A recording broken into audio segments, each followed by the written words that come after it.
Ok, entonces la clase de hoy va de lo siguiente.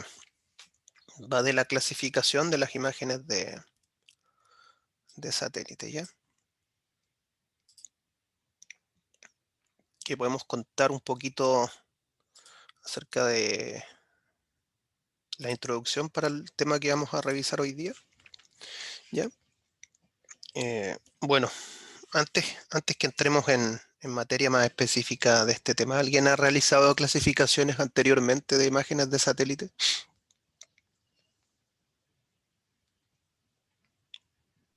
Lo personal, no. ¿Ya? Y en lo general, ¿alguien más?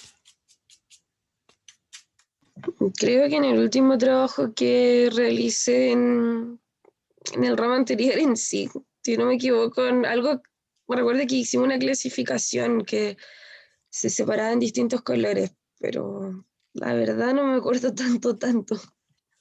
Ya, pero que se separaba en distintos colores, ¿qué cosa? Creo que eran distintas como coberturas. O sea, al menos me acuerdo de haber seleccionado un bosque. Ok. Ya luego de eso, entonces usted seleccionó eso y el computador terminó seleccionando el resto de la imagen o usted tuvo que seguir seleccionando el bosque dentro de toda su imagen. ¿Cómo fue?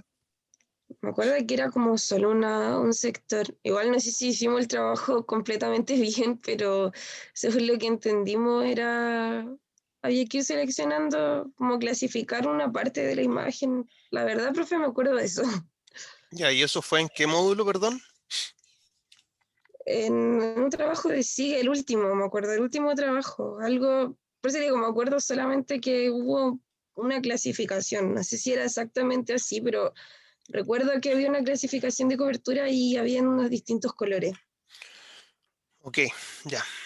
Entonces, bueno, debo suponer que si solamente una persona me está comentando, el resto no ha tenido mayor experiencia, aparte a lo mejor de las clasificaciones visuales o a lo mejor las interpretaciones visuales que ya revisamos las otras clases, ya que es esta manera de poder identificar cuáles son los objetos y las cubiertas sobre los datos satelitales. Pero creo entonces que no hay experiencia previa en el trabajo de clasificaciones digitales. ¿Ya? El tema de las clasificaciones digitales es bastante importante, ya bueno, el de las clasificaciones digitales y también el de las interpretaciones visuales. En este último caso ya hemos visto que la interpretación visual sirve para justamente alimentar algunos de los sistemas de clasificación más populares, que son, por ejemplo, el que ya hemos revisado, el CCS, ¿cierto? De la FAO. Hay uno que todavía no revisamos, pero que es el de la Unión Europea, que se llama Corine Lancover. También por acá localmente, bueno, nuestro catastro de bosque nativo también se basa en la clasificación o en la interpretación visual de los datos satelitales, ¿ya? Pero también como nos podremos sospechar de esto, este trabajo perdón, este trabajo visual, ¿cierto? De la interpretación visual que hagamos sobre los datos satelitales tiene una alta demanda de tiempo y trabajo, sobre todo cuando tenemos que cubrir superficies extensas. O sea, no es lo mismo hacer la interpretación de una superficie, por ejemplo, abarcada por un parque natural o una reserva, que hacerlo, por ejemplo, para toda una región o hacerlo para toda una zona bioclimática o hacerlo para todo un país, ¿ya? El tiempo que va a tomar para clasificar visualmente eso o interpretarlo más que nada visualmente eso va a ser muy alto y también la inversión en recursos. Entonces esa es una desventaja de la interpretación visual y creo que ya lo hemos revisado. No, no resulta económicamente atractivo o viable muchas veces cuando las zonas son muy extensas, ¿ya? Entonces, en este contexto donde realizar la interpretación visual sobre zonas más extensas, ya se hace poco atractivo. Entonces hay otras técnicas como la clasificación digital, que es la que vamos a ver hoy día, que permite trabajar con los niveles digitales de la imagen o con los valores de píxel de la imagen, ¿ya? Para generar coberturas de la Tierra en escenarios que son extensivos, ¿ya? Que son justamente lo que estoy comentando. Entonces, en el contexto de la teledetección, pues la clasificación digital es un proceso que permite asignar a cada píxel de la imagen, ¿ya? A cada píxel de la imagen original o a la imagen que estamos trabajando, una etiqueta. Y ahí esa etiqueta corresponde justamente a una de las clases que hayamos definido con anterioridad al proceso de clasificación, ¿ya? Por, por el interés que tengamos, ¿ya? Estas clases generalmente deciden por el interés que tengamos en la zona de estudio, o en otros casos estas clases justamente se definen por la similitud espectral que tienen los píxeles, ¿ya? En cualquiera de los casos, lo vamos a ver más adelante, estamos hablando de un tipo de clasificación. Cuando nosotros definimos las clases antes de la clasificación, eso se llama clasificación supervisada. Cuando nosotros definimos las clases después de la clasificación, eso se llama clasificación automática o no supervisada, ¿ya? Entonces, en cualquiera de los dos casos, sea supervisada y no supervisada, lo que resulta de ese proceso es otra imagen, ¿ya?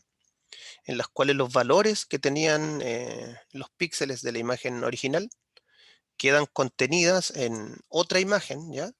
Y esos valores de píxeles representan categorías o clases que tengamos de interés, como la que están viendo en pantalla. ¿Vale? Eso es un poco el concepto de la clasificación, ¿vale? Y de eso vamos a tratar hoy día. ¿Hay dudas respecto a eso?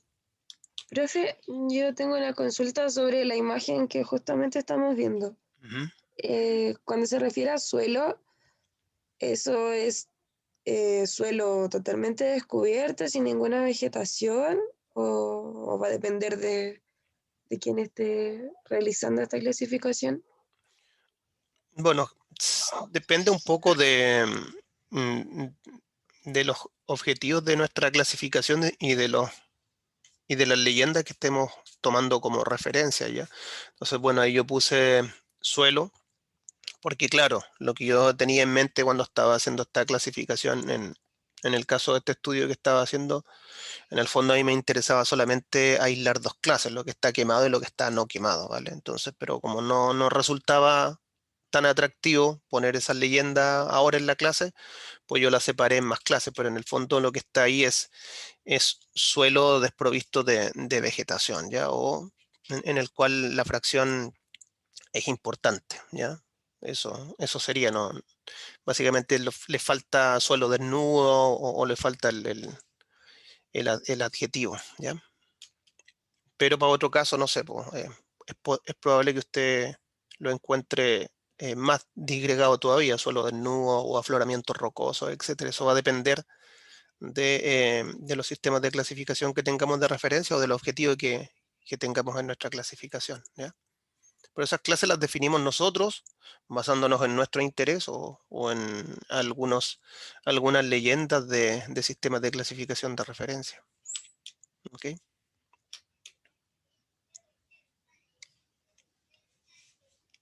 Vale, profe, gracias. Ok, entonces se entiende que la clasificación es esencialmente ya convertir un valor digital de la imagen o etiquetar un píxel de la imagen en una de las categorías que me interesa. ¿Se entiende esa idea? Sí, profe. Ya.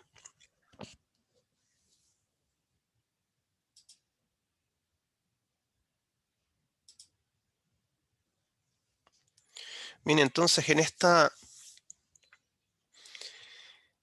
idea, ¿ya?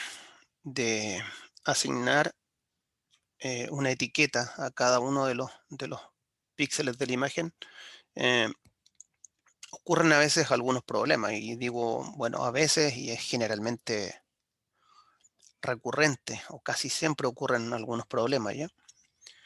Y estos problemas pasan por establecer si un píxel pertenece o no a una clase de las posibles clases que nosotros establezcamos en la clasificación, ¿ya? Entonces, en esta estructura, ¿verdad? Que estamos hablando de querer asignar un, un píxel a una categoría ya de interés, existen dos elementos. Uno son las clases informacionales y otros son las clases espectrales, que están representadas ahí por el rectángulo la primera y por la elipse en la segunda, ¿ya? Y las clases informacionales, entonces, son aquellas clases eh, que se refieren a los elementos que nosotros queremos discriminar, ¿ya? Y también lo podemos entender como la leyenda. Entonces, dejar claro que justamente estas clases informacionales son justamente lo que el usuario o nosotros estamos interesados en discriminar, ¿ya? Y por otro lado, las clases espectrales se relacionan con los grupos, ¿ya? En los cuales se separan los píxeles para transformarlos en valores homogéneos dentro de la imagen, ¿ya? Y a diferencia de la anterior, de las clases informacionales, ¿ya? Las clases espectrales se agrupan, ¿ya? Por la información que contienen espectralmente estos píxeles, es decir, son las agrupaciones basadas simplemente en el valor, ¿ya? Entonces, por un lado, las informacionales en las que nosotros queremos discriminar en la imagen, es en nuestro deseo, y por otro lado, las espectrales en las que naturalmente se separarían o se agruparían, ¿ya? Por la similitud que tienen en los valores, ¿ya? Entonces, esas son las dos cosas que hay que entender. Entonces, en ese contexto de lo que yo quiero separar versus lo que realmente se puede separar, ya que vendría siendo lo espectral, es donde pueden ocurrir algunos problemas, ¿ya? ¿Y cuáles son estos problemas? Bueno, lo que debería pasar, ¿ya? Es que teóricamente entre las clases espectrales que tenemos a la izquierda, perdón, entre las clases informacionales que tenemos a la izquierda y las clases espectrales que tenemos a la derecha, debiera existir una correspondencia de 1 es a 1, ¿ya? Pero la realidad es bien distinta, pues ya lo venimos comentando. Y es probable que nos encontremos con los siguientes casos que están mencionados ahí en la pantalla, ¿ya? Y uno de los problemas es que el primero sería que una categoría informacional, perdón, se encuentre en más de una categoría espectral, ¿ya? Eso podría ser que la categoría caducifolia, que es la que yo quiero separar en la imagen, espectralmente se encuentre en dos categorías, en la 2 y en la 3, ¿vale? ¿Cuál podría ser un ejemplo de este problema, ya? El ejemplo podría ser, yo quiero justamente separar caducifolias, pero resulta que en mi imagen tengo caducifolias que están en la sombra y caducifolias que están en el sol, ¿ya? Entonces, informacionalmente es la misma clase, es caducifolia, pero espectralmente, es decir, los valores que la componen, va a haber un grupo que va a ser similar a aquellos píxeles que se encuentren en el sol y va a haber un grupo de píxeles similares a aquellos que se encuentren en la sombra, ¿ya? Entonces ahí ya tenemos el primer problema. Queremos tener una clase informacional, pero espectralmente se encuentra en dos categorías, ¿ya? Eso es lo que nos pasaría en el ejemplo de la izquierda, ¿ya? El otro problema que podemos tener es en el ejemplo del centro, ¿ya?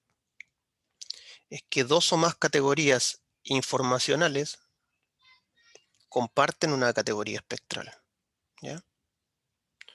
Entonces, ¿qué podemos decir ahí? Que alguna de las categorías, ¿ya? De estas informacionales, pues no son discriminables con la imagen que se cuenta, ¿ya?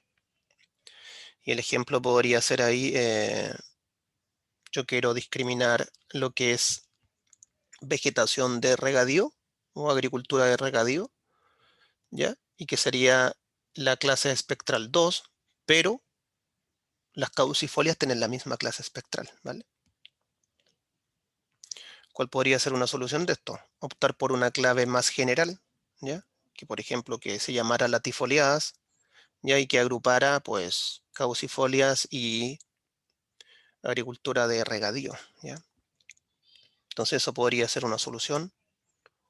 O la otra solución que podría existir para ese caso es incluir otro enfoque. Por ejemplo, ya lo hemos visto, los enfoques temporales, los vimos en las clases pasadas, cuando no es fácil diferenciar unas cubiertas de otras, pues podemos meter el tiempo ya para analizar más imágenes y aprovecharnos de, por ejemplo, el ciclo fenológico de las especies para saber si son vegetación natural o son vegetación antrópica, ¿ya? O también podríamos utilizar otros criterios u otras variables en las imágenes que no son espectrales, y ahí podría ser, por ejemplo, la textura de las imágenes o también datos auxiliares como son los datos de la elevación, que ustedes también lo hicieron en una ayudantía. Recuérdense que hicieron un set de una imagen en donde metieron las bandas de la imagen, pero también le metieron a esas bandas pues un modelo digital de elevación, ¿vale? Entonces eso sería nuestro segundo problema, cuando dos categorías informacionales, en este caso caducifolias y vegetación de regadío, pues espectralmente son similares, ¿ya? Y el tercer problema que podemos encontrarnos es que varias clases informacionales, ¿ya? Lo que tenemos a la derecha, comparten clases espectrales. En este caso, entonces, las caducifolias, pues, se confunden con las perennifolias, ¿ya? Y las perennifolias también, pues, tienen asociado otra clase espectral. Y ahí entonces lo que está pasando, bueno, ahí está pasando que estamos definiendo mal nuestros criterios, ¿cierto? De las clases informacionales, o también estamos haciendo una mal selección de nuestras áreas de entrenamiento, y eso implica que tenemos que hacer un replanteamiento de nuestra estrategia, es decir, replantear las clases que queremos separar, replantear el material que vamos a utilizar, ¿ya? Pero esos pueden ser los tres problemas que se presentan en la definición de las clases, y ahí esto es importante que lo tengamos relativamente claro, porque van a ser los problemas con los cuales nos vamos a enfrentar a la hora de querer separar una cosa y lograr separar una cosa, ¿vale? Así que, preguntas de esto.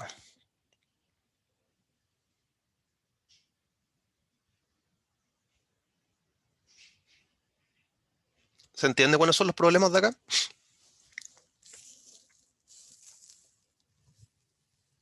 Sí, profe, sí se entienden. Ya.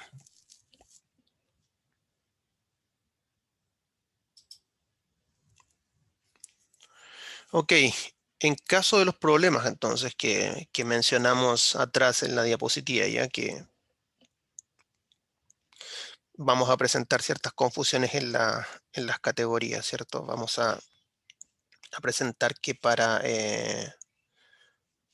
una categoría informacional se encuentra en dos categorías espectrales, o dos categorías informacionales se encuentran en una categoría espectral, o que se mezclan entre ellas ya para esos problemas.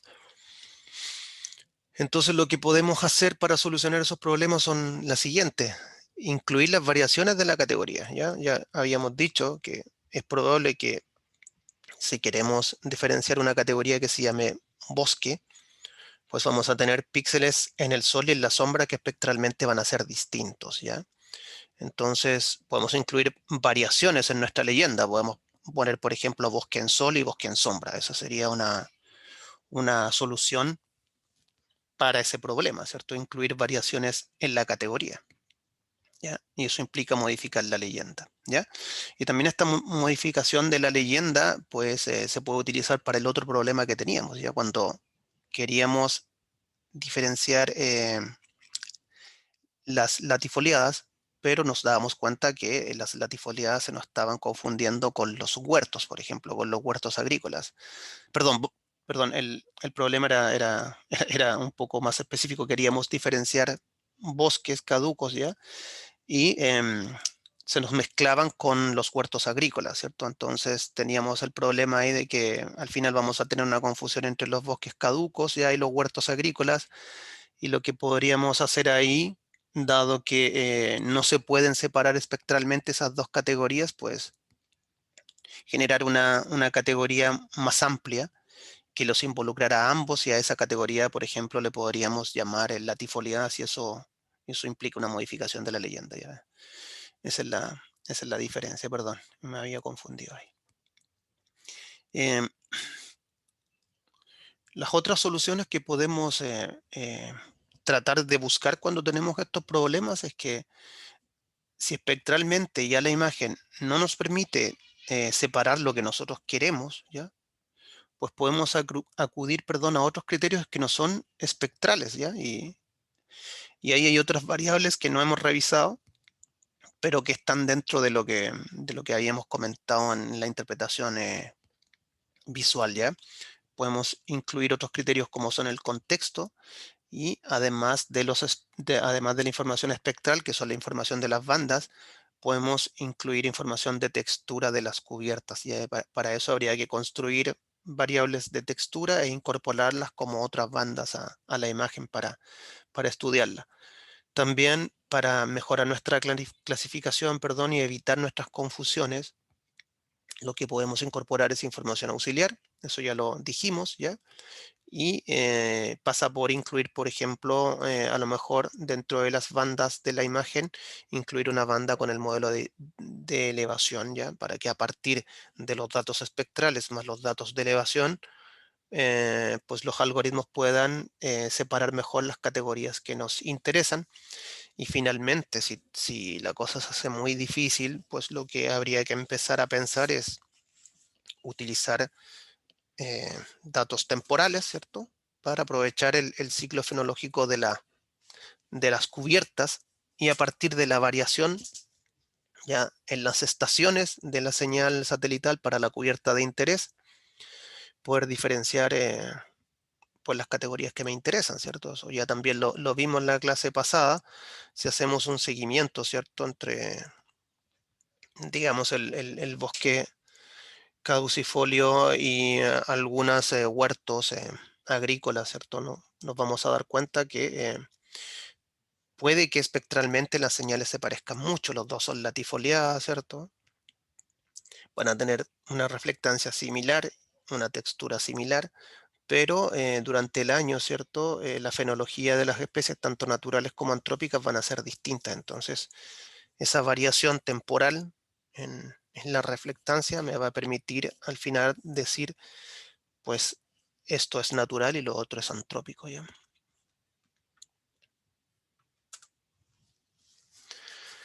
Ok, entonces después de todo esos comentarios que hemos visto de qué se trata en términos bien generales la clasificación, ¿ya? Que, que es esencialmente etiquetar los píxeles de la imagen, pero los problemas que pueden provocarse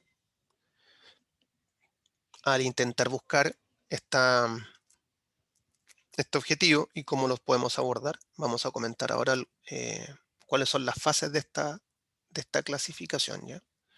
Y esto es necesario que pongamos atención, porque lo vamos a hacer en los prácticos, pero también forma parte de, pues, nuestro trabajo práctico número 2, ¿ya? Ok, entonces las fases de la clasificación son tres: el entrenamiento, la asignación y la verificación de los resultados, ¿ya? El entrenamiento trata de definir numéricamente las categorías, o definir con rigor cada una de las categorías que nosotros como usuarios pretendemos discriminar, ¿ya? Teniendo en cuenta pues la propia variabilidad que hay dentro de la zona de estudio. ¿Cómo se hace este entrenamiento, ya? Pues se hace seleccionando una muestra de píxeles de la imagen Y esa muestra debe representar adecuadamente las categorías de interés, ¿ya? Las categorías informacionales, lo que yo quiero separar. Entonces, a partir de esos píxeles de muestra, ¿vale? Lo que se hace es que se toman estos píxeles de muestra que nosotros seleccionamos y con ellos se calculan algunas estadísticas, como por ejemplo los niveles digitales medios o la variabilidad numérica dentro de cada categoría para todas las bandas que intervienen en la clasificación, ¿ya? Entonces el objetivo de esta fase, la de entrenamiento, es poder obtener los resultados lo más precisos posibles, ¿ya? ¿Y eso qué involucra? Pues involucra identificar debidamente a las categorías, ¿ya? Para eso, pues tenemos que saber interpretar visualmente una imagen y saber reconocer las categorías en la imagen, ¿ya? Con el mínimo trabajo de campo, ¿ya? Es decir, tratar de identificar de la mejor manera posible cuáles son las categorías dentro de la imagen, ¿ya? ¿Y por qué esto es importante? ¿Ya? ¿Por qué es tan importante la fase de entrenamiento o de entrenar bien, ¿cierto? Es importante porque todo lo que viene hacia adelante después del entrenamiento se basa en los datos que nosotros hagamos del entrenamiento, ¿ya? Se basan sobre estas muestras, ¿ya? Por eso es importante, ¿ya? Por lo que si nosotros hacemos una incorrecta selección de estas muestras, ¿ya? Lo que vamos a lograr van a ser pobres resultados en la clasificación o unas clasificaciones de mala calidad, ¿ya? Para ponerlos en simple. Por lo tanto, es la parte más importante de la clasificación digital. Y como también lo habíamos comentado al inicio de la clase, pues hay dos tipos de entrenamiento. La supervisada, en la cual ustedes supervisan el proceso, y otra que es no supervisada, en la cual básicamente lo que se hace es que los píxeles se agrupan de acuerdo a una similitud, perdón, espectral y eso lo hacen algoritmos automáticos, ¿ya? Pero nosotros nos vamos a centrar en el entrenamiento supervisado. En el entrenamiento supervisado usamos un conocimiento previo del terreno, ¿ya? Con lo cual, perdón, se seleccionan las muestras para cada categoría, ¿ya? Pero eso es lo que podríamos decir de nuestras fases de clasificación y en particular lo que involucra o lo que implica una fase de entrenamiento, ¿ya? Así que dudas respecto a esto, ¿cómo lo ven? ¿Se entiende? Sí, profe, se entiende. Ya.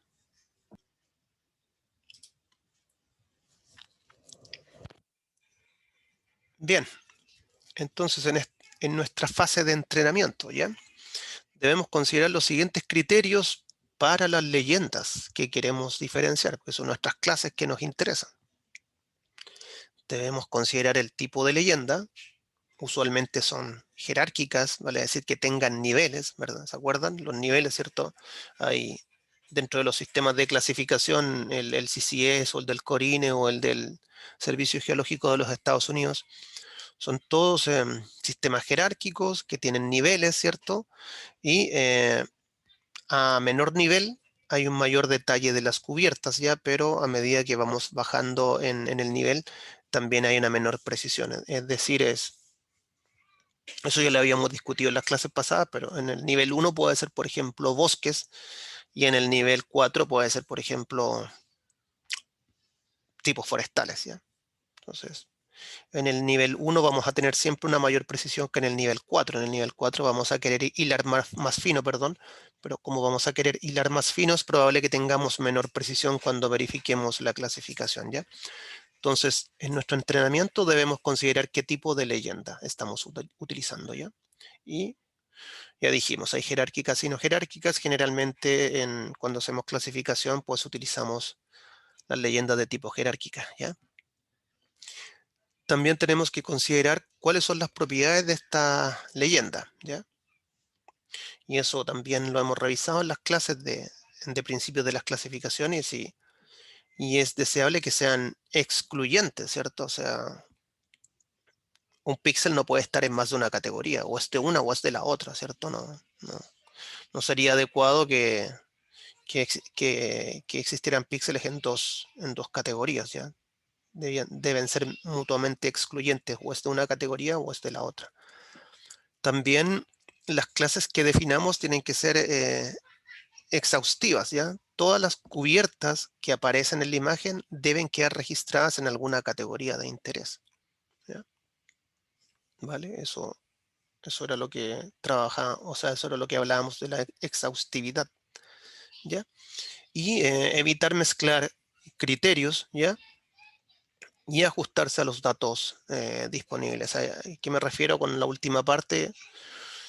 Es que si nosotros tenemos datos que tienen una baja resolución espacial o una baja resolución espectral, pues no vamos a pretender, por ejemplo, llegar a querer diferenciar especies o no. Por ejemplo, con unos datos que tienen pocas bandas, ya que es la resolución espectral y además que tienen un tamaño de píxel muy grande, pues no puedo pretender poner en mi leyenda, entonces esto va a ser Nothofagus obliqua, esto va a ser Glauca, esto va a ser Dombelli o esto va a ser yo qué sé, ¿vale? Porque va a ser imposible eh, que registremos diferencias en las firmas espectrales de las especies que estamos buscando, ¿ya?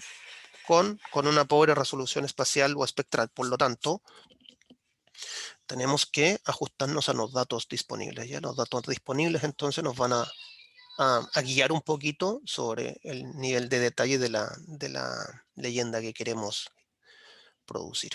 ¿Okay?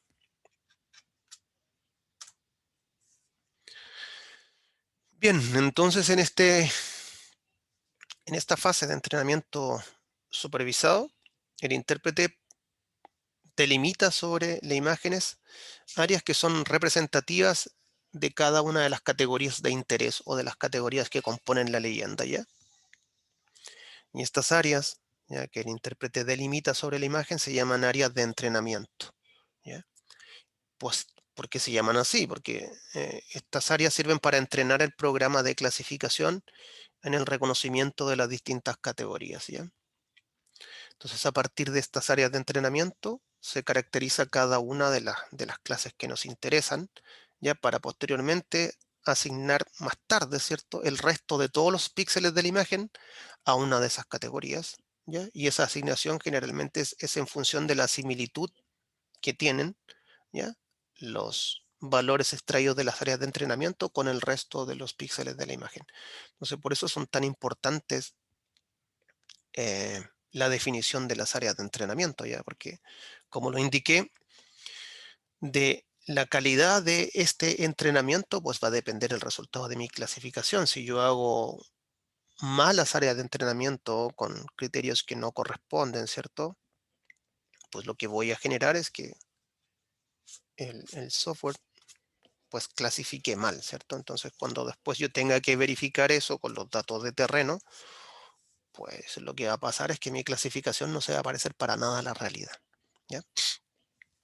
Entonces lo que estamos viendo ahí en pantalla pues son justamente entonces algunas zonas donde el intérprete hizo, o el operario, hizo algunas áreas de entrenamiento ya que les van a servir para diferenciar eh, esas categorías o esas cubiertas que están ahí, ¿cierto? El agua, el pastizal, los cultivos o el bosque, ¿ya? Estas áreas de entrenamiento deben tener ciertas características, ¿ya? Entonces, las vamos a comentar en detalle. Una de las características que deben tener es que estas áreas deben estar bien identificadas sobre la imagen, ¿ya? Y eso, ¿qué significa? Bueno, que es una localización más precisa de estas áreas de entrenamiento, pues puede ser hecha utilizando datos de campo, como la fotografía que vemos ahí en pantalla, ¿cierto? Hay una persona que fue al campo y está sobre un pastizal, ¿ya? Está tomando o está midiendo una señal con un radiómetro, ¿ya? Está en el campo y está verificando que esa zona donde está ahí, pues la cubierta es pastizal, ¿ya? Ya, para hacer una localización más precisa de estas áreas de entrenamiento, pues si no puede ir al campo porque no tiene presupuesto ya, o es imposible llegar a los lugares, se puede apoyar pues para localizar las áreas de entrenamiento con cartografía convencional, ¿ya? Alguna cartografía donde esté indicado ya las cubiertas que me interesan, ¿ya? O puede ser que tenga acceso, como generalmente ocurre hoy en día, a imágenes de mejor resolución espacial, como, no sé, un Google Earth, y a partir de Google Earth, pues ya ubicarme bien y saber, ¿cierto? Cuál es la cubierta que estoy mirando en ese momento, y ese conocimiento me va a servir para identificar bien mi área de entrenamiento, ¿ya? Ese sería el primer criterio. Tienen que estar bien identificadas y tienen que tener una localización, pues, precisa y correcta, ¿cierto? Dentro de la zona que me interesa. El otro criterio que es necesario tener en cuenta es la actualización, ¿ya? ¿Y eso qué implica? Que, pues, debemos tener, ¿cierto? Un cierto control entre la fecha próxima a la adquisición de las imágenes. Es decir, las imágenes tienen también una resolución temporal, ¿cierto? Pasan cada cierto número de días, ¿vale? Y es necesario entonces que al momento del paso del satélite para capturar la imagen, ¿ya? Nosotros sepamos ya cuál es la cubierta que está en ese momento, ¿ya? Lo ideal sería que al momento de la toma del satélite, pues nosotros vayamos al campo y observemos cuál es la cubierta, pero también podríamos no necesariamente ir al campo, pero tener un control bastante cercano de el tiempo, ¿ya? Es decir, si el satélite pasa mañana, ¿cierto? Y yo fui hoy día al campo, es muy probable que la cubierta que observe hoy día, pues es la misma de mañana, ¿ya? ¿Ok? No va a haber mayor problema con eso. Entonces, ¿para qué se hace este control de campo, cierto? Es para garantizar la consistencia entre lo que mide el sensor, ¿ya? Y lo que yo estoy viendo en terreno, ¿ya? Entonces, no es lo mismo, ¿cierto? Trabajar con, como les digo, con cubiertas que son naturales y que tienen una cadencia temporal más larga, ¿cierto? Que trabajar con cubiertas de carácter antrópico que son bien dinámicas. Entonces, en las últimas, en las antrópicas es probable que tengamos que hacer un control de campo más frecuente, y en las naturales ya es probable que estas cubiertas sean más permanentes en el tiempo, pero siempre es necesario hacer este control de campo, ¿cierto? Para estar seguro de que lo que está observando el satélite, pues es realmente la cubierta que yo quiero diferenciar, ¿cierto? No es que haya cambiado con el tiempo, ¿ya? Eso con respecto a la actualización. El otro criterio que también es bueno tener en cuenta es que se deben buscar zonas que sean lo suficientemente representativas y homogéneas de la clase que queremos definir, ¿ya?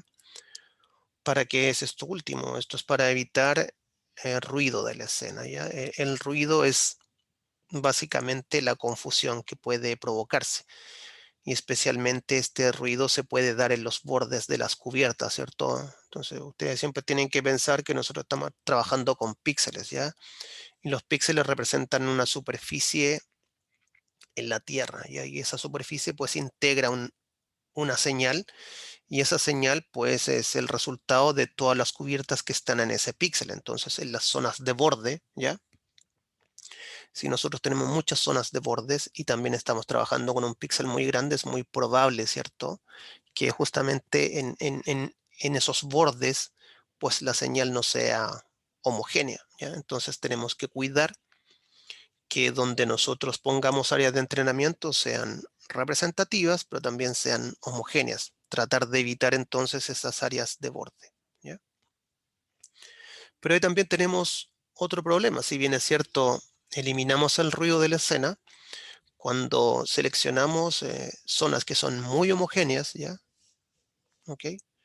Lo que nos va a pasar ahí es que nos va a ocurrir un fenómeno que se llama autocorrelación espacial. ¿Y eso cómo se explica?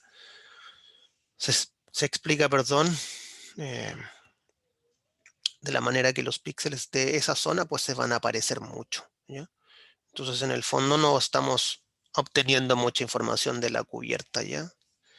Entonces, para eso lo que tendríamos que hacer es pues seleccionar píxeles en varias zonas homogéneas, ¿ya? Porque si solamente nos quedamos con una zona homogénea, es probable que tengamos un sesgo y solamente logremos discriminar muy bien esa zona, pero no el resto. Entonces, para poner áreas de entrenamiento hay que seleccionar áreas suficientemente homogéneas, sí, y evitar el borde.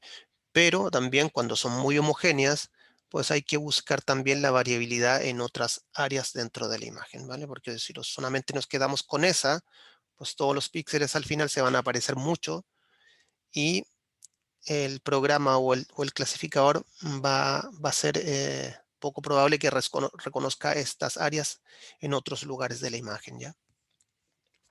Ese es el problema con la homogeneidad. Y el otro problema es que, bueno, es que estas áreas de entrenamiento pues cubran todas las clases, ¿cierto? Deben ser exhaustivas, ¿ya? Es decir, no deben quedar zonas de la imagen sin una categoría, ¿vale? Eso también debemos ser capaces de hacerlo, poner áreas de entrenamiento en todas las categorías de la imagen, ¿ya? No dejar algunas categorías sin áreas de entrenamiento, ¿ya? Porque si no el programa no va a saber a qué corresponde. Dudas respecto a esos criterios que son importantes, ¿ya? Porque, como les digo, ustedes van a tener que primero hacer clasificaciones y para hacer estas clasificaciones van a tener que hacer áreas de entrenamiento. Y esas áreas de entrenamiento vamos a exigir que tengan cierta calidad, ¿cierto? Y para que esa calidad sea aceptable, pues deben tener estos criterios. Entonces es necesario entender esto que está aquí. ¿Se entiende esto?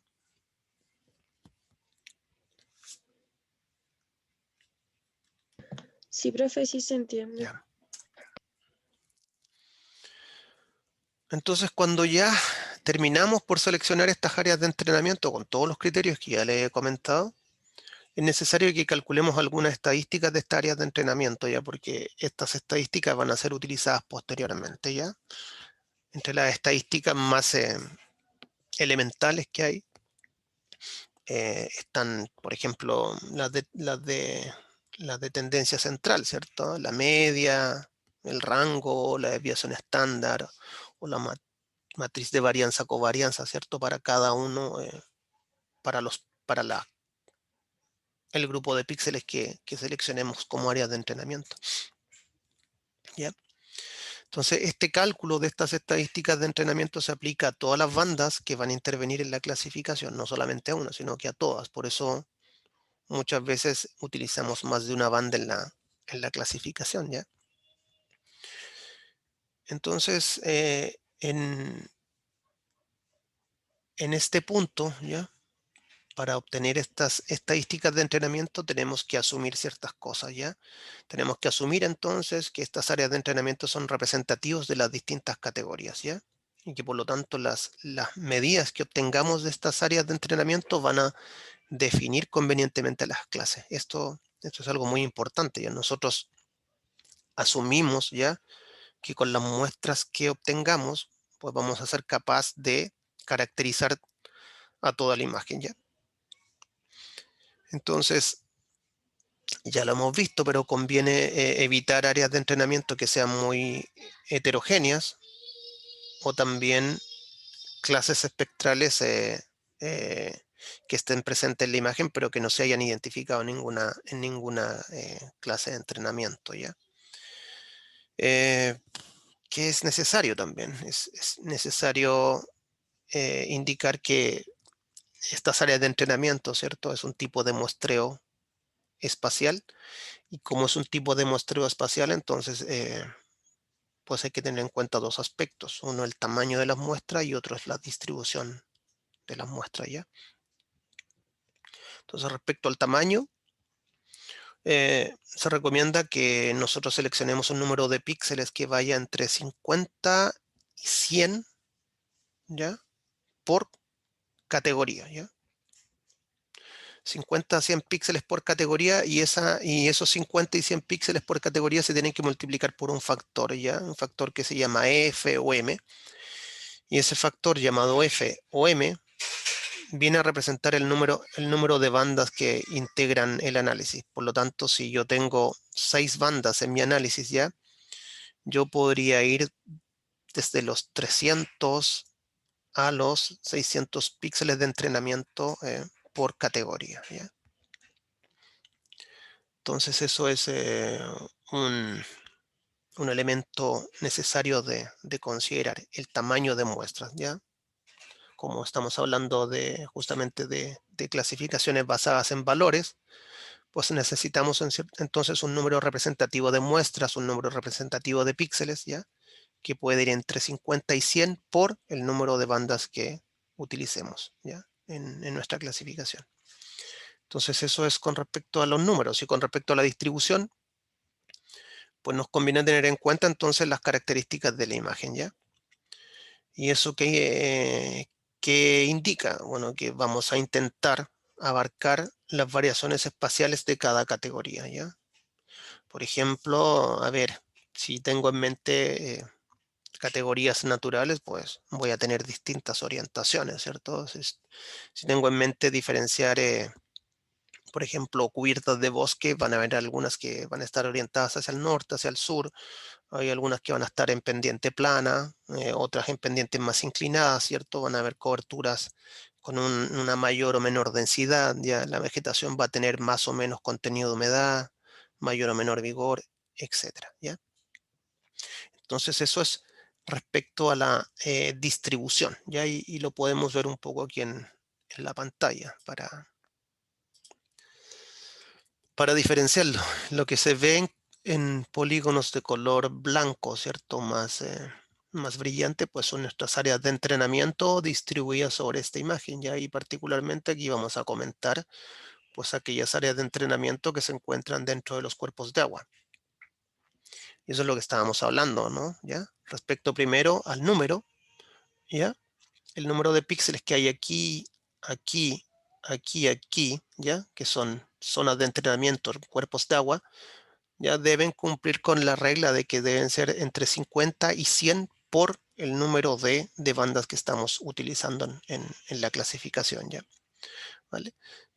Y el otro criterio que vamos a comentar en esta imagen es la distribución también. Aquí me interesa en este entrenamiento, pues diferenciar cuerpos de agua, ¿ya? Pero puse áreas de entrenamiento en este cuerpo de agua, pero también puse en este, también puse en este, y podría poner aquí, y podría poner aquí o ahí, ¿ya?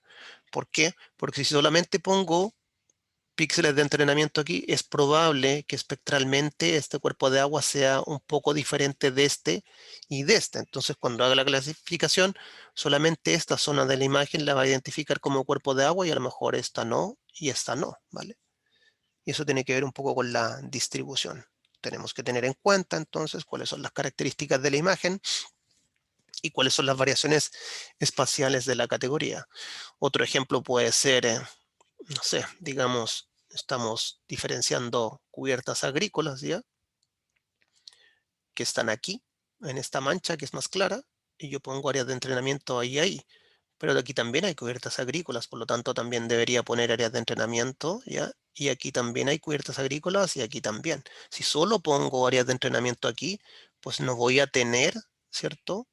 La variación espacial de esta cubierta en el resto de la imagen, ¿vale? Ok, entonces, cuando distribuimos ya nuestras áreas de entrenamiento, la recolección de las estadísticas, ¿cierto? Que yo comenté que generalmente son las de tendencia central, pueden ser hechas basándose en los píxeles de la imagen o también puede hacerse basándose en las manchas de la imagen, ¿ya? Y para eso vamos a revisar esta variación. Entonces, cuando yo ya tengo digitalizado mis polígonos, ya mis áreas de entrenamiento, ya yo puedo extraer o muestrear los píxeles que están al interior de estas áreas, ¿ya? Hay que tener en cuenta, ¿cierto? Que si dibujamos zonas homogéneas muy grandes, ya si yo dibujara esto, ¿ya? Con una mayor extensión, ¿ya? Y si todo esto que está aquí se parece mucho, lo que yo voy a tener va a ser autocorrelación, ¿cierto? Todos los píxeles de aquí generalmente se van a parecer mucho, ¿vale? Entonces voy a tener este problema de la autocorrelación. Por otra parte, si yo pongo áreas de entrenamiento aquí en las zonas de frontera, ¿cierto? Entre el agua y el borde, pues lo que yo voy a tener aquí es un efecto de frontera, ¿cierto? Voy a tener píxeles que se van a confundir. Parte van a caer en el agua y parte van a caer aquí en el suelo. Entonces tampoco digamos que eso va a ser algo muy adecuado, ¿ya? ¿Ok? Entonces, para muestrear píxel a través de la digitalización de los polígonos, ¿ya? Podemos basarnos en figuras geométricas regulares, ¿cierto? Yo podría hacer un rectángulo o un cuadrado, ¿cierto? O un triángulo, o podría hacer también trazados irregulares, ¿ya? ¿Ok? Eso no es mayor problema, ¿ya? Esa es una alternativa. Digitalizar los polígonos para extraer de estos, pues, los valores de los píxeles. La otra alternativa que tengo, que es una alternativa más automática, ¿ya? Se llama la del el semillado o el píxel semilla. Entonces, lo que se hace ahí es que se indica un píxel de interés, ¿ya? Y luego, generalmente, los programas a partir de una distancia espectral o una distancia espacial, lo que hacen es, pues, dibujar una zona que tiene una similitud espectral y espacial con el píxel que pusimos de semilla, ¿ya? Y a partir de toda esta zona, entonces se recolectan, pues, los valores estadísticos de la imagen para hacer las clasificaciones, ¿ya? Esto es un poco más preciso que esto, ¿cierto? Porque si nosotros nos definimos la distancia espacial espectral, ¿ya? Es muy probable que al hacer clic aquí, pues se genere un píxel, perdón, un polígono homogéneo, ¿ya? Que si nosotros lo digitalizamos y nos confundimos a lo mejor con la frontera, ¿ya?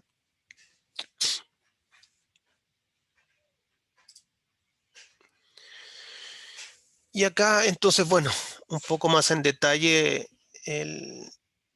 los problemas que le está comentando sobre la selección de las áreas de entrenamiento, ¿ya? Como les dije, si nosotros ponemos áreas de entrenamiento en zonas que son muy homogéneas, ¿ya? Lo que va a pasar aquí es que los píxeles que están dentro del polígono A, pues se van a parecer mucho, ¿cierto? Entonces, solamente van a ser capaces de caracterizar esta zona. Pero si esta zona se encuentra en otro lugar de la imagen, pues voy a perder esa información. Entonces, lo ideal sería que pusiera áreas de entrenamiento aquí y luego en otro lado también de la imagen donde apareciera esta cubierta, ¿vale? Eso nos pasaría cuando las áreas son muy homogéneas, ¿vale? Entonces, solamente voy a caracterizar esta zona, lo mismo que acá, ¿vale? Son áreas muy homogéneas. Si solamente lo hago en una área de la imagen y no en el resto, pues voy a perder un poco esa variabilidad espacial, ¿ya? Y acá tengo otro problema, ¿ya? Si elijo áreas heterogéneas para poner zonas de entrenamiento, imagínense que pongo una zona de entrenamiento aquí, ¿ya? Entre la frontera, entre la categoría A y la D, ¿ya? Pues esta área de entrenamiento también no estaría bien, ¿cierto? Porque estaría involucrando píxeles de esta categoría y también de esta. Al final sería un problema, ¿vale? Y también el otro problema que se puede dar es cuando yo tengo categorías heterogéneas, ¿ya? Cuando la categoría de mi interés es heterogénea, ¿ya? Pero yo solamente estoy muestreando una zona de la imagen para definir esa categoría. O sea, y este es en el ejemplo que yo lo estaba indicando. O sea, si yo quiero diferenciar la categoría de bosques, ¿ya? Y yo tengo en la realidad bosques que están en el sol y bosques que están en la sombra, pues si yo solamente pongo áreas de entrenamiento aquí, en esta zona ya de bosques en el sol, pues no va a ser capaz de reconocer esta zona que son bosques en la sombra, ¿ya? Entonces, esos son los problemas que le estaba comentando. Y esta es la otra alternativa, ya que es la de muestrear la imagen, pues utilizando manchas, ¿ya? O una segmentación de la imagen, ¿ya? Lo que se hace aquí entonces es tomar la imagen original, ¿ya? Sobre esta imagen original corremos algún procesamiento, generalmente de agrupación o de segmentación que se llama, ¿ya? Y lo que hacen aquí los algoritmos es, pues, generar objetos que se parecen espectralmente y esos objetos vienen delimitados por polígonos, ¿ya? Y luego a partir de esos polígonos, pues se hace la recolección de las estadísticas de las áreas de entrenamiento. Para hacer eso, entonces tenemos que considerar un criterio espectral, ¿ya? Que se parezcan en cuanto a los valores de píxeles de cada uno de estos, y también debemos tener en cuenta un criterio espacial, ya la longitud o el tamaño de cada uno de estos parches que se van a generar aquí, porque a partir de estos parches entonces yo voy a colectar mis estadísticas de los valores de entrenamiento. Entonces hay dos alternativas, ¿ya? Para calcular las estadísticas del área de entrenamiento, a través de los píxeles y a través de las manchas. Los píxeles es lo que les comenté aquí, y las manchas es lo que les comenté acá. ¿Ya? Entonces, creo que vamos a quedar aquí. Vamos a hacer una pausa, ¿cierto? Para no seguir avanzando. Es bueno que nos demos un tiempo para pensar en esto que hemos visto y tener preguntas acerca de lo que hemos revisado hasta ahora antes de entrar un poco más en profundidad en las otras etapas, ¿ya? Así que, pues, dudas de lo que hemos visto hasta aquí, ¿ya? ¿Se entiende lo que estamos haciendo? Sí, profe, al menos por mi parte me quedó todo claro. Ok. ¿Alguien más?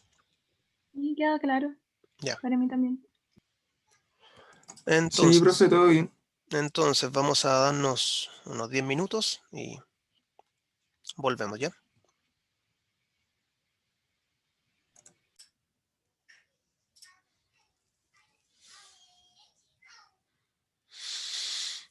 Bien, habíamos visto entonces en la primera parte de la clase de que se trataba la clasificación eh, y alguna de las fases de esta, ¿cierto? Y estábamos en la fase de entrenamiento y dijimos que era de las fases más importantes porque en ella se basa todo lo que va a pasar en la clasificación. Te indicamos algunos criterios importantes para definir estas áreas de entrenamiento y luego estábamos revisando antes del break, entonces, cómo extraer estos valores, ¿cierto? Y habían dos ejemplos o dos modalidades, o lo extraíamos píxel a píxel o lo extraíamos de las áreas usando manchas, ¿ya? Y eso hasta ahí quedamos. Ok.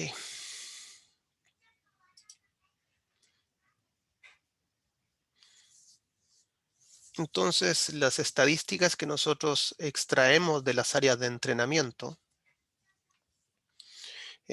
son necesarias ¿para qué? Pues para conocer si las categorías que yo quiero diferenciar en mi imagen, pues se pueden separar.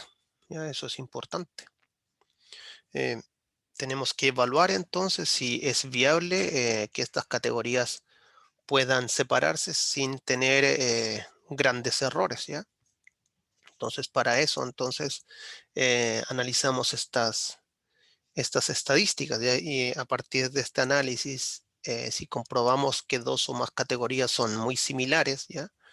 Es muy probable que exista confusión entre ellas, ¿ya? En el caso que yo les mencionaba, si espectralmente es muy similar, por ejemplo, los huertos agrícolas con los bosques caducifolios, pues es muy probable que exista confusión entre ellas. Y entonces, para evaluar si estas categorías son separables o no, hay varias cosas que podemos hacer para darnos cuenta de esto, ¿ya? Y vamos a revisar algunas, ¿ya?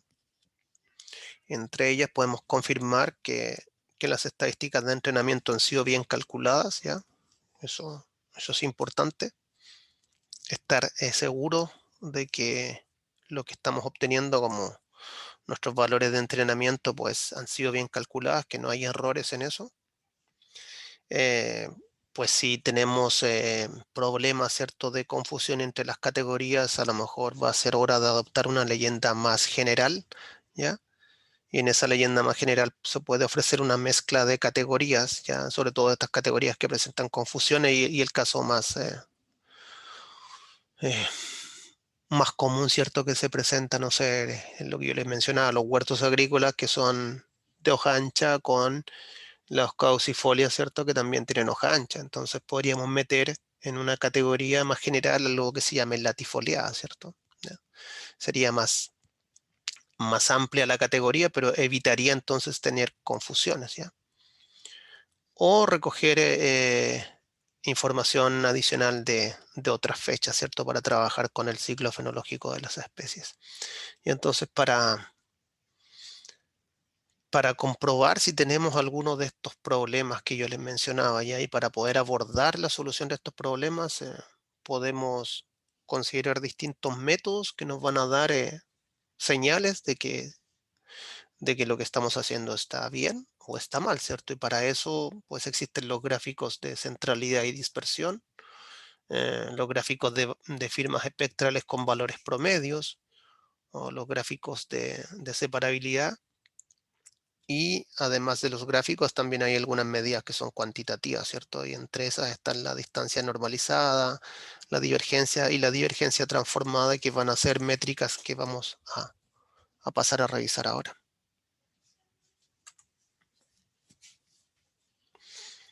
Bien, entonces, entre las métricas más simples, ¿ya? Para darnos cuenta que las categorías que queremos clasificar, pues se pueden diferenciar bien en la imagen con nuestros entrenamientos que le hayamos dado. Para una primera exploración podemos basarnos en los valores estadísticos, ¿ya? Y entre los más simples, pues están el valor central, ¿cierto? Que puede ser la media. Y la desviación estándar, pues, de la media, ¿ya? Otro valor que también podemos considerar como una medida de descripción de las categorías que queremos diferenciar es, por ejemplo, el coeficiente de variación que aparece abajo, ¿ya? El coeficiente de variación, como ustedes saben, ¿cierto? Si ya han pasado por estadística, pues nos está indicando pues, cuál es la importancia de la desviación con respecto a la media de esa categoría, ¿ya? Y entonces, utilizando la media, la desviación estándar y también el coeficiente de variación, pues podemos comenzar a estudiar, ¿cierto? Cuáles categorías pues presentan mayor variación y cuáles presentan menor variación y en consecuencia empezar a hacernos una idea de cuáles presentan o no problemas en nuestra clasificación, dado que todos estos valores que estamos viendo acá en pantalla pues se basan en las áreas de entrenamiento. Entonces en la tabla que está abajo podríamos comenzar a inferir que las categorías que presentan, por ejemplo, un menor coeficiente de variación son el agua, ¿vale? Si vemos ahí en la tabla, el coeficiente de variación para el agua en todas las bandas, ya desde la 1 hasta la 7, pues es bastante bajo, ¿cierto? 14, 8, 11, 6, 10, expresado como porcentaje, ¿ya? Entonces, ¿eso qué nos indica? Pues si recordamos entonces nuestra clase de teledetección, y vemos cuál es la respuesta espectral de la cubierta del agua en las bandas, pues nos vamos a dar cuenta que el agua responde de manera muy similar en todas las bandas, ¿ya? Entonces, los píxeles obtenidos del área de entrenamiento recolectados sobre el agua, es lógico que tengan un coeficiente de variación bajo, ¿ya? Lo mismo podría pasar para los cultivos y el pastizal, si es que esas cubiertas son homogéneas, ¿ya? Un cultivo, ¿verdad? En un momento fenológico en donde tiene una alta densidad, ¿ya? De material vegetal y generalmente está sometido a un mismo tratamiento, ¿cierto? Agrícola, es muy probable que toda esa cubierta sea muy homogénea en términos espectral, ¿vale? Por eso el coeficiente de variación es bastante bajo. pero hay otras cubiertas, ¿cierto? Como el suelo, ¿ya? Que va a presentar una mayor heterogeneidad, pues, y eso es resultante a lo mejor de que se muestrearon distintos suelos dentro de la imagen y cada uno de esos muestreos pues tiene una condición diferente, ¿cierto? Puede haber suelo más desnudo, suelo con un poco de vegetación, suelo con vegetación seca, suelo con un poco de vegetación verde, etcétera. Entonces, esa mayor variabilidad es la que explica entonces que en la tabla que está abajo, pues esa cubierta entonces tenga un coeficiente de variación mayor que el agua y el cultivo. Ya también es muy probable que en las cubiertas que son de origen natural, como los matorrales, el coeficiente de variación sea más alto, ¿ya? ¿Y eso por qué se explica? Bueno, porque generalmente los matorrales, ¿cierto? Pues tienen densidades diferentes, ¿cierto? Si lo vemos desde arriba, es muy probable que se mezcle la vegetación y el suelo en el píxel. Entonces, ese cambio, pues esa variación hace que justamente esta medida, ¿ya? Que es el coeficiente de variación, sea mayor, ¿vale? Pero es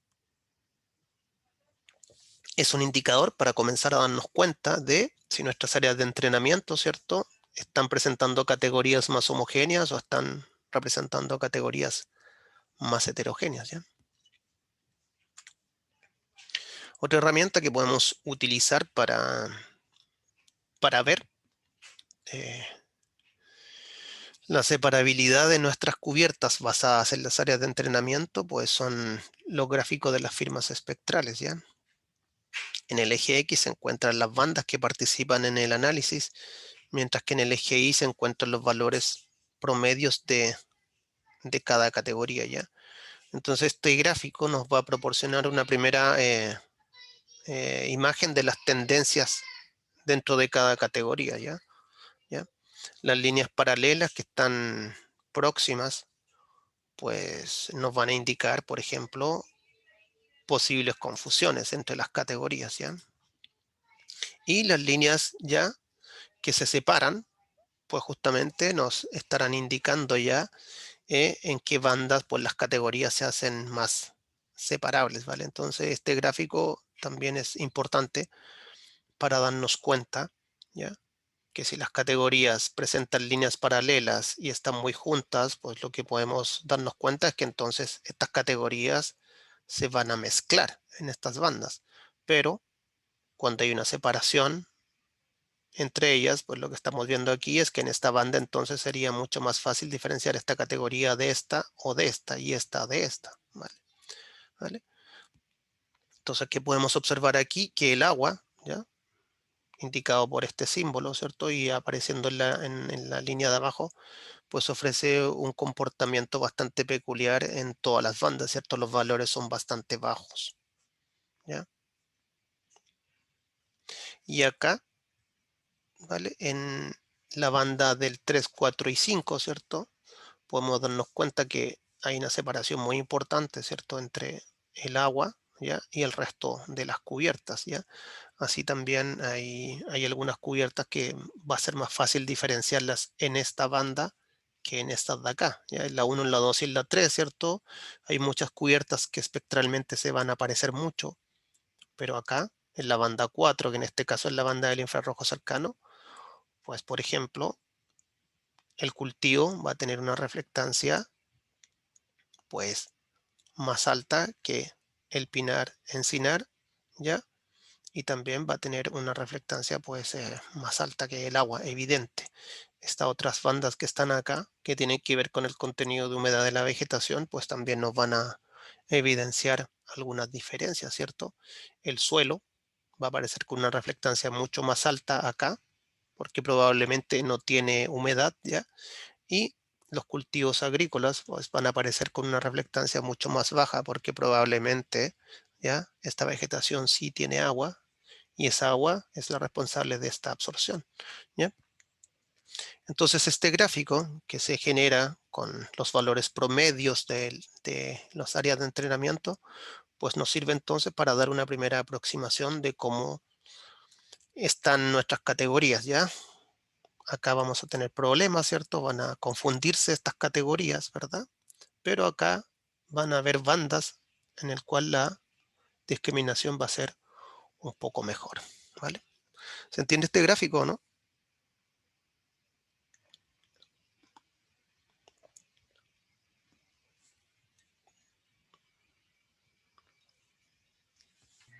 Sí, profe. Vale. Sí, profe.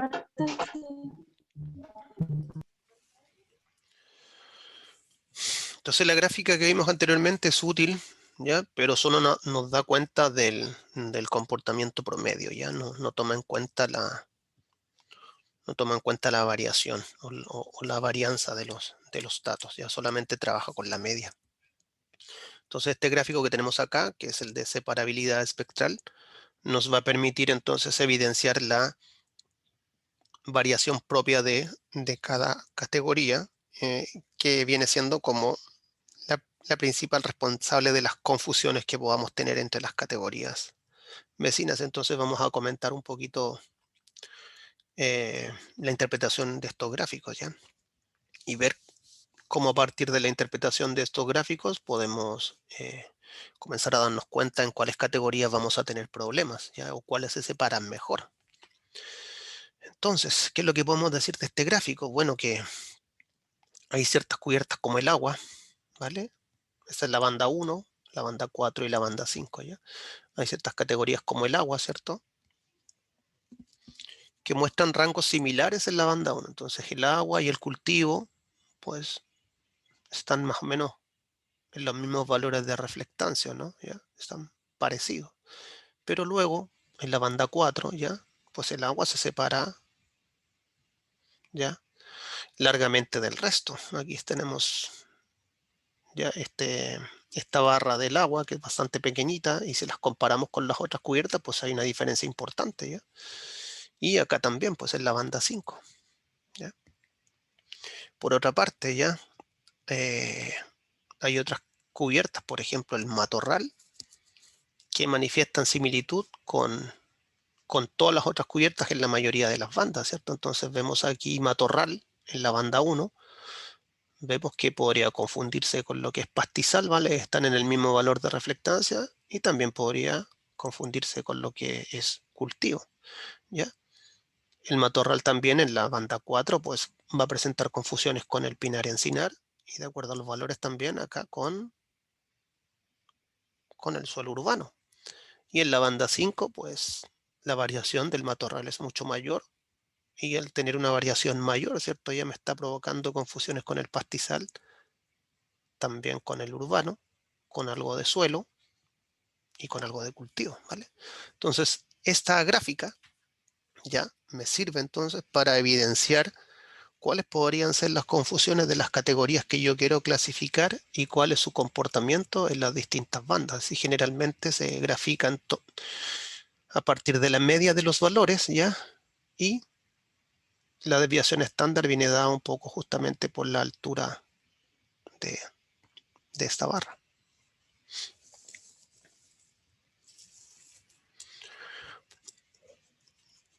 Otra herramienta que podemos utilizar para hacer un análisis del comportamiento espectral de nuestras categorías, pues son las elipses de dispersión, ¿ya? Entonces podemos construir elipses de dispersión asumiendo que los datos de las áreas de entrenamiento o de las categorías, ¿cierto? Tienen una distribución normal, ¿ya? Entonces las elipses se vendrían a construir con la media y las desviaciones estándar de estas áreas de entrenamiento, ¿ya? Entonces acá tenemos las elipses de dispersión para cada una de las categorías que queremos diferenciar. ¿Y qué es lo que podemos darnos cuenta en este gráfico? Bueno, que la categoría suelo es la categoría más variable, ya presenta una mayor dispersión. Si vemos la elipse del suelo, pues recorre todo este espacio. Y al recorrer todo este espacio, pues se está mezclando con la elipse de, justamente con la elipse de, a ver, ¿cuál es? La elipse del matorral, ¿ya? Y esta otra de acá, pues, es la elipse del urbano, ¿vale? Entonces tenemos una categoría muy variable, muy dispersa, que es el suelo, y ahí como es muy dispersa, pues se va a confundir con esta otra que está acá, que es el matorral, ¿cierto? ¿Ya? Y se va a confundir también con esta otra categoría, ¿cierto? Que vendría siendo el urbano, también toma algo de pastizal, ¿cierto? Y por el contrario, vamos a encontrarnos con categorías que van a ser claramente diferenciables de las otras, que no presentan confusión, que es el agua, ¿o no? Aquí está la elipse del agua, y vemos que no se mezcla con ninguna. Entonces, en este gráfico, que se hace a partir de la banda 4 y de la banda 3, ¿vale? Podemos entonces darnos cuenta, pues, cuáles son las categorías, ¿ya? Que de acuerdo a las áreas de entrenamiento que yo tomé, pues me van a provocar problemas a la hora de hacer la clasificación. Hay una que va a ser muy problemática, que es el suelo, pero hay otra que ya con las áreas de entrenamiento que tomé, pues parece ser que se diferencia claramente del resto. ¿Sí?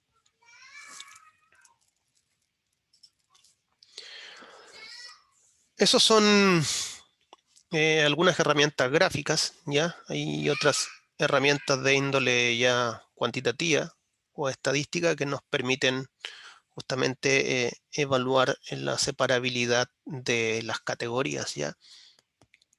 Y aquí vamos a comentar tres, ¿ya? La más simple es la distancia absoluta, ¿ya? Entre las medias de las categorías A y B, ¿cierto? Expresada como la diferencia entre las medias de la categoría A y de la categoría B respecto a la variación que tienen estas categorías. Entonces parece ser, ¿cierto?, que mientras mayor sea esta distancia normalizada, pues mayor va a ser la separabilidad entre la categoría A y la categoría B. Si este valor es menor, pues la distancia es menor, por lo tanto, es muy probable que las cubiertas tiendan a parecerse o no sea tan fácil diferenciarlas, ¿ya? Otra medida que también se utiliza para evaluar si las categorías son diferenciables, ¿ya? Es la divergencia, ¿ya? Y la divergencia usa el solape entre las categorías vecinas como una medida de separabilidad, ¿ya? Y es un poco más compleja porque requiere calcular unos parámetros adicionales como son, por ejemplo, las matrices de varianza y de covarianza para las categorías A y B, ¿ya? Y algunas operaciones matriciales como la inversa y la traspuesta de esta operación, ¿ya? Pero ¿qué es lo que nos da la divergencia? Pues nos indica entonces una medida de separabilidad entre la categoría A y la categoría B. ¿Cuál es el problema con esta medida? La divergencia es una medida que no se satura. Es decir, a medida que yo involucro más bandas en mi análisis, la divergencia se va haciendo mayor, ¿ya? Y esto es un problema, porque no es bueno entonces que si involucramos dos bandas en el análisis, la divergencia aumente, ¿ya? Perdón, si incorporamos tres bandas al análisis, la divergencia sea mayor que si incorporamos dos, y si incorporamos cuatro, la divergencia sea mayor, ¿ya? Entonces, eso que va a implicar que si metemos más bandas al análisis, la divergencia va a seguir aumentando, y esto, como no se satura, pues parece ser en el fondo que no es una métrica muy, muy realista, ¿cierto? Entonces, para minimizar un poco ese problema, lo que se hizo fue hacer una modificación de esta medida y tratarla con otra métrica que se llama la divergencia transformada, ¿ya? Que se basa en los valores de la divergencia, ¿ya? Más un valor de referencia que se considera como 2, ¿vale? Entonces, la divergencia transformada, ¿cierto? Sigue el mismo principio de la divergencia, pero se satura en un valor máximo de 2. Entonces, cuando tenemos un valor de divergencia transformada de 2, implica que hay una clara separación entre la categoría A y la categoría B. Si el valor de la divergencia transformada es menor a 2, pues ya podemos comenzar a sospechar que vamos a tener problemas de separación entre las dos categorías. Pero estas son medidas entonces que, a diferencia de las anteriores, que eran medidas gráficas, pues estas son medidas estadísticas que nos permiten justamente eh, evaluar si con mis datos de entrenamiento la clasificación va a ser buena o no.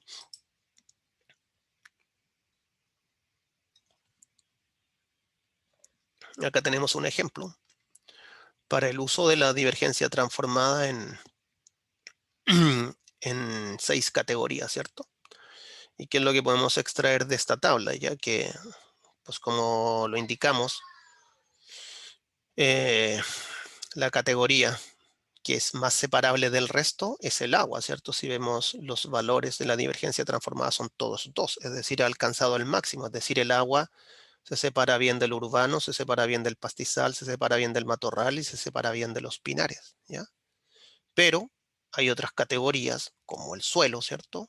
Que ya no van a tener tanta separabilidad, ¿cierto? Si vemos el valor aquí en esta matriz, el suelo entonces va a presentar confusiones con lo urbano, también va a presentar confusiones con el matorral, ¿vale? Y acá los cultivos, pues van a empezar a presentar confusiones con los pinares y los encinares. Entonces, ¿qué podemos sacar como regla de esta matriz? Ya que es un poco la matriz que van a ver ustedes.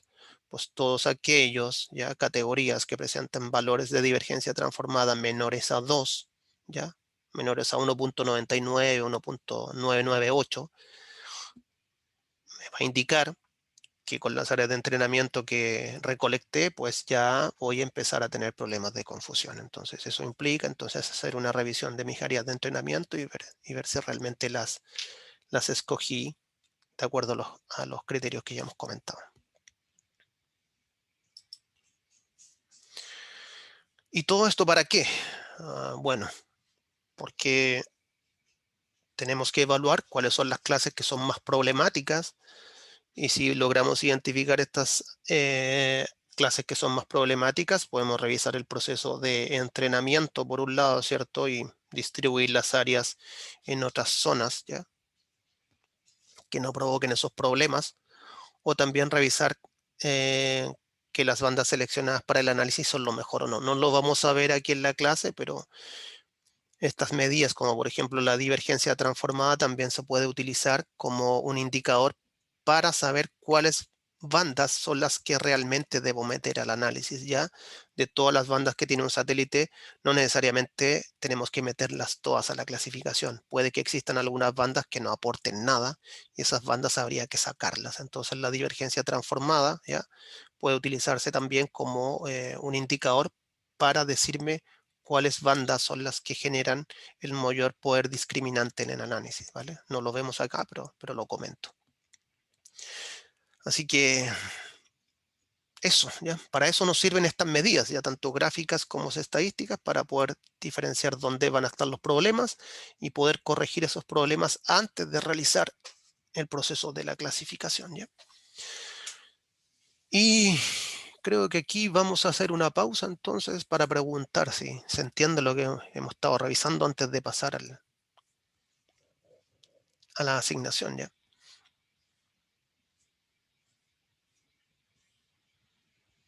¿Sí? ¿O no?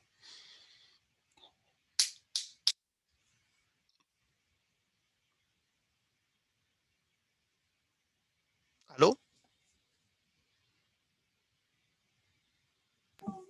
Sí se entiende, Ya, profe. ok. Vale. Vamos a intentar ir un poco más rápido entonces porque para que no nos pasemos tanto de la ayudantía. Ya.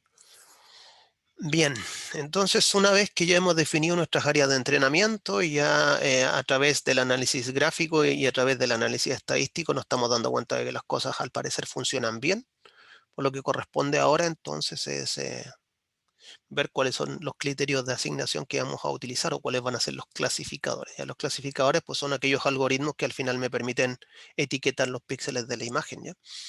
Y hay varios, ¿ya? Hay algunos clasificadores que se basan, por ejemplo, en los valores estadísticos de la imagen y hay otros clasificadores pues, que ya se basan en los nuevos métodos de aprendizaje de máquinas, ¿cierto? O del machine learning que ahora que ahora se utiliza bastante, ¿ok? ¿Vale? Pero nosotros generalmente nos vamos a centrar en estos tres de aquí, ¿cierto? Para comentarlos un poquito más en detalle y discutir cómo realmente se hace la asignación de cada uno de los píxeles de la imagen a las categorías de interés, ¿ya? Entonces, el primer clasificador que vamos a comentar es el clasificador de mínima distancia, ¿ya? Es el clasificador más simple, ¿ya? Y consiste en asignar un píxel a una de las categorías más cercanas, ¿ya? Es decir, ese píxel de la imagen, pues, ¿a cuál de estas tres categorías lo asigno? ¿A la categoría A, a la categoría B y a la categoría C? Pues para hacer esta asignación, este clasificador se basa, pues, en esta distancia. Entonces, este píxel que está aquí lo va a asignar a la categoría a la cual presente una distancia más corta basada en esta fórmula que está aquí, ¿vale? Ese es el más simple, ¿ya?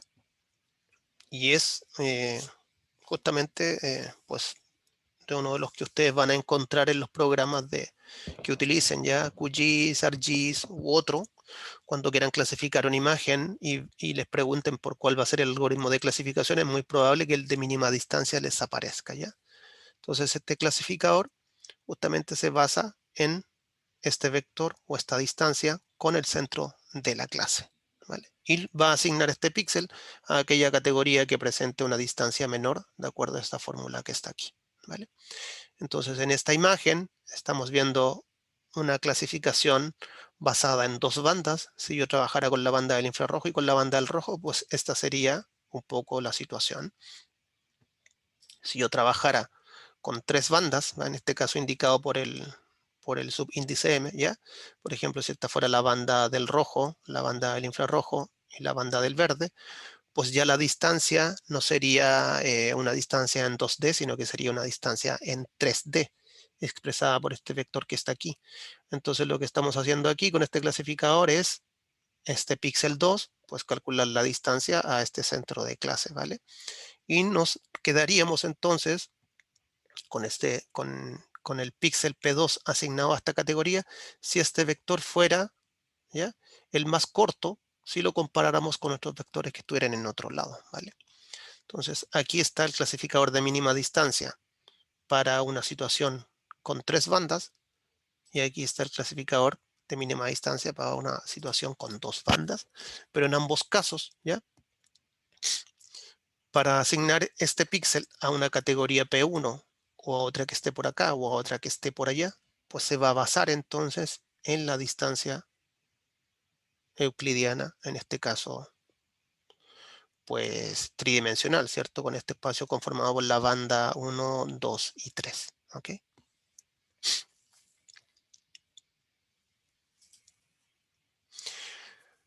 Este clasificador presenta algunas ventajas y unos inconvenientes. ¿Ya cuáles son las ventajas? Que es rápido de ejecutar, ¿ya? Porque solamente se basa en las distancias. Entonces, todos los píxeles de la imagen son clasificados, ¿ya? Y se provocan buenos resultados cuando no hay confusión entre las categorías, ¿vale? Eso es lo que pasaría con este clasificador. Es muy rápido de ejecutar y además todos los píxeles de la imagen son clasificados. ¿Cuáles son los problemas que tiene? Pues tiene errores de comisión, ¿ya? Puesto que aunque los píxeles se alejen demasiado del centro de clase, al final el clasificador los va a terminar asignando a una clase en particular, ¿ya? ¿Vale? ¿Por qué pasa esto? Bueno, porque no considera la dispersión de la categoría, solo toma en cuenta la media, y la media viene dado por el centro de la clase, ¿ya? Entonces puede que a la categoría que lo asigne el clasificador, pues presente mucha dispersión, pero como no la considera, lo va a terminar asignando igual. Entonces va a generar muchos errores de comisión, ¿vale? Y eso lo provoca porque no considera la varianza, solamente considera la media. Pero tiene cosas buenas y cosas malas, ¿cierto? Eso es un poco lo que hay que entender. El otro clasificador que vamos a revisar es el clasificador de paralelepípedos, ¿ya? Y es un clasificador que utiliza un área de dominio, representada aquí por los rectángulos con líneas punteadas. Y esas áreas de dominio consideran valores de centralidad y también consideran valores de dispersión, ¿ya? Y por eso estos rectángulos pues no son de tamaños uniformes, son de distintos tamaños, ¿ya? Entonces, en este clasificador de paralelepípedos, ¿cómo funciona? Un píxel es asignado a dicha clase, clase A, clase B o clase C, siempre y cuando ya los valores digital de este píxel estén dentro de alguna área de dominio de estas categorías, ¿vale? Entonces aquí nos vamos a encontrar con varios casos, ¿cierto? Si el píxel está aquí, pues no hay ningún problema en asignarlo a, perdón, si el píxel está aquí, no hay ningún problema en asignarlo a esta categoría. Pero si el píxel está aquí, como vemos en este caso, pues hay un solape entre esta categoría y la otra. Entonces ahí ya salta una pregunta, bueno, ¿a cuál de las dos categorías lo asignamos?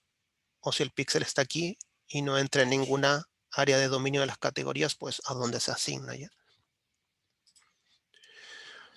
Entonces esos problemas, pues los podemos abordar a partir de considerar siguientes criterios, ¿ya? Hay que considerar un criterio de inclusión, ya si el nivel digital del píxel es mayor a un valor inferior o menor a un valor superior, ¿ya? Eso puede ser mi criterio de inclusión, en el cual se basa mi clasificador, ¿ya?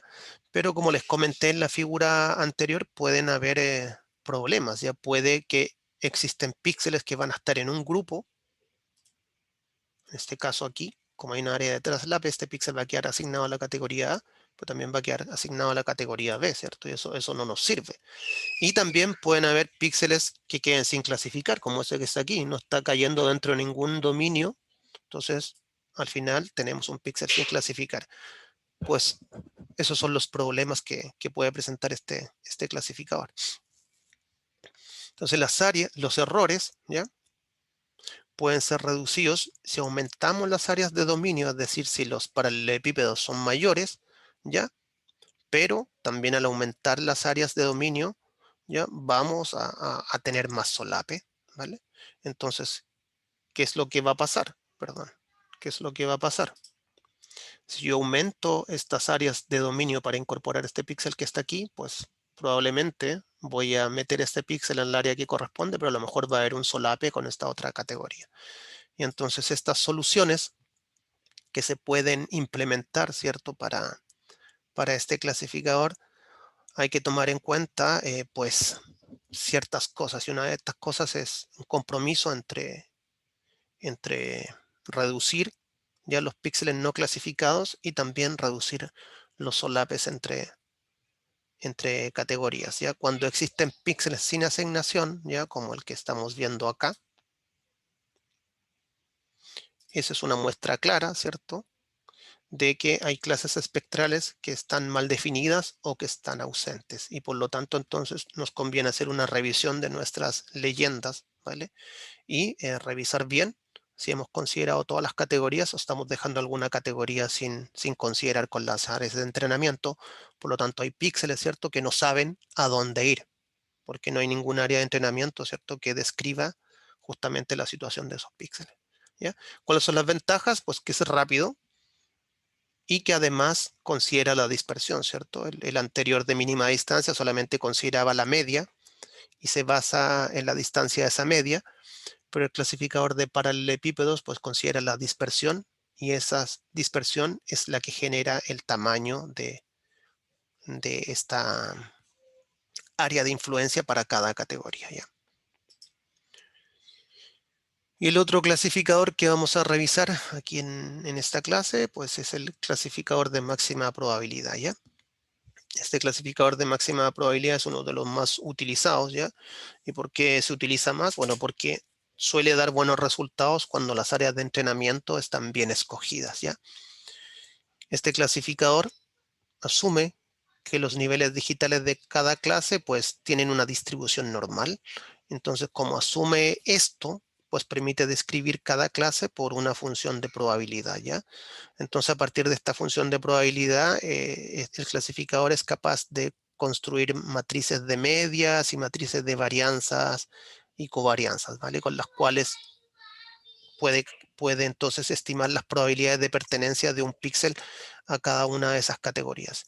Y en términos más resumidos, ya porque esto es más complejo, pero este algoritmo lo que hace es calcular la probabilidad de que un píxel, ¿ya?, un píxel con un determinado valor digital pues pertenezca a esta categoría, a esta o a esta, ¿ya?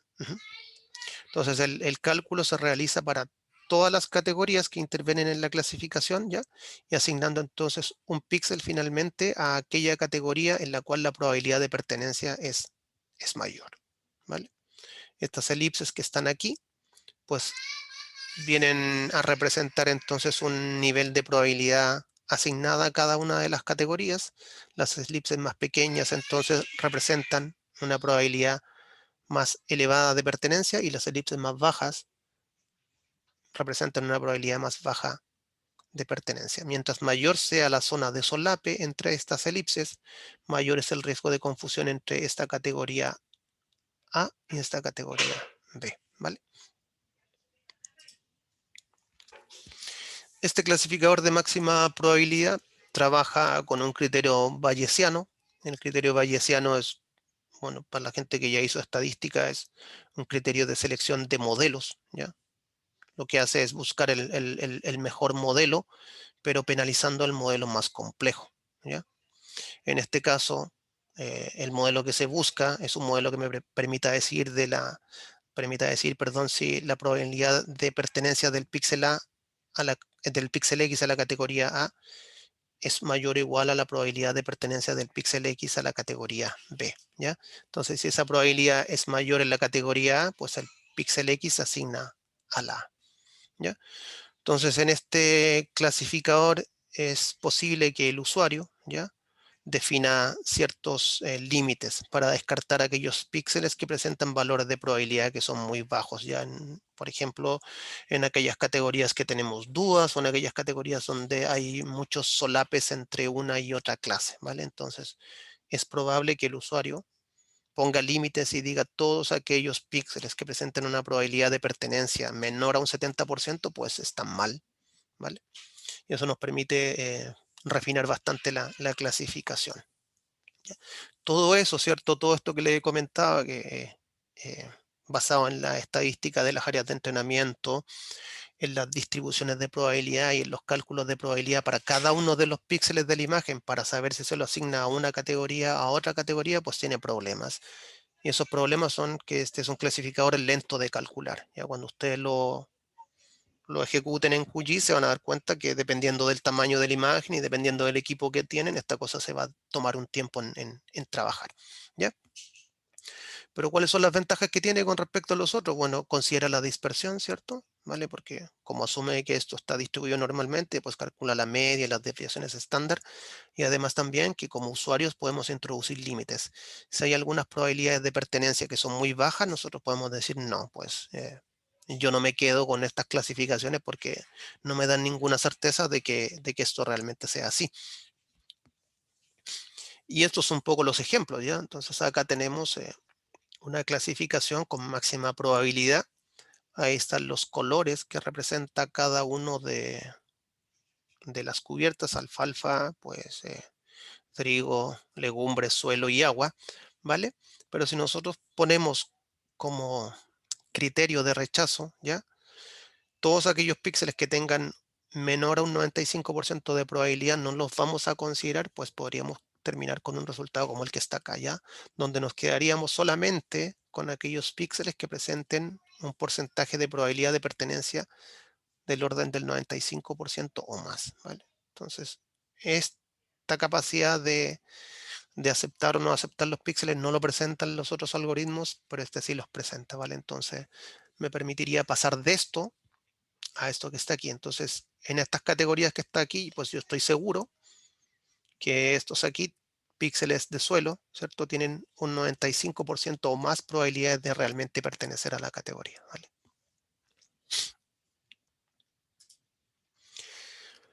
Y este es el resultado ya de una clasificación de máxima probabilidad, ¿cierto? Tenemos entonces todos los píxeles de la imagen asignados a las categorías de interés, ¿ya? ¿Vale? Entonces, viendo este resultado, pues yo les pregunto qué detalle o qué cosa extraña o qué les llama la atención a ustedes de esta clasificación.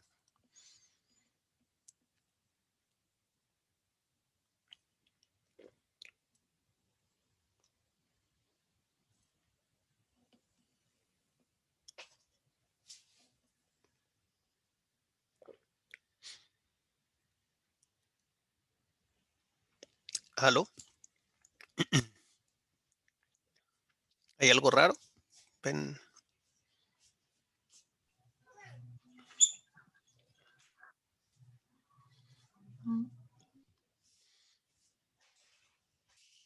Nadie repara en algún detalle, algo les parece esta una clasificación natural, así es como se verían las cubiertas si yo las mirara desde arriba, ¿cierto? Desde el cielo. Si yo hiciera una abstracción de las cubiertas, así se verían o no. No, no mucho. Exacto. ¿Y cuál es entonces el detalle que le llama la atención de esto?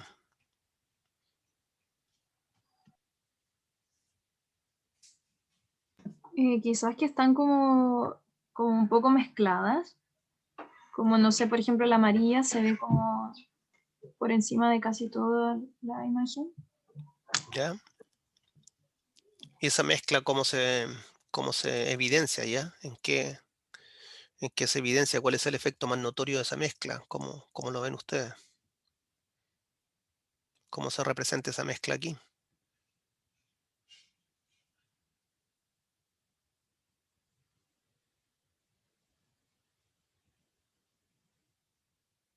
¿Aló? ¿A alguien le llama la atención que dentro de las categorías, ¿cierto? Que son estos parches homogéneos, pues aparezcan píxeles individuales de otras categorías? ¿No les llama la atención eso? Sí, que está mezclado.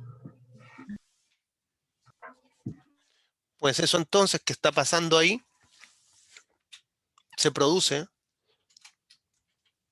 pues justamente porque estos clasificadores que hemos estado revisando son clasificadores que se basan en píxeles. Entonces, como son clasificadores que se basan en píxeles, pues los resultados son píxel a píxel, ¿no? Entonces lo que hace el clasificador es cada píxel de la imagen lo evalúa y lo clasifica, pero lo hace basándose en un píxel, ¿vale? Entonces, lo que tenemos aquí entonces es que para las clasificaciones generalmente vamos a encontrar píxeles de una categoría, píxeles aislados de una categoría dentro de la otra, ¿cierto? Entonces, y en realidad las cosas no son así, ¿cierto? O sea, generalmente las cubiertas se agrupan y es casi imposible que aparezca algo representado por un píxel, por ejemplo, dentro de suelo desnudo y que aparezca solamente un píxel de cultivo, ¿cierto? O sea, eso es poco probable y eso es justamente por la estructura, ¿cierto? O por la aproximación que tienen estos clasificadores, ¿ya? Lo cual no es natural, ¿ya?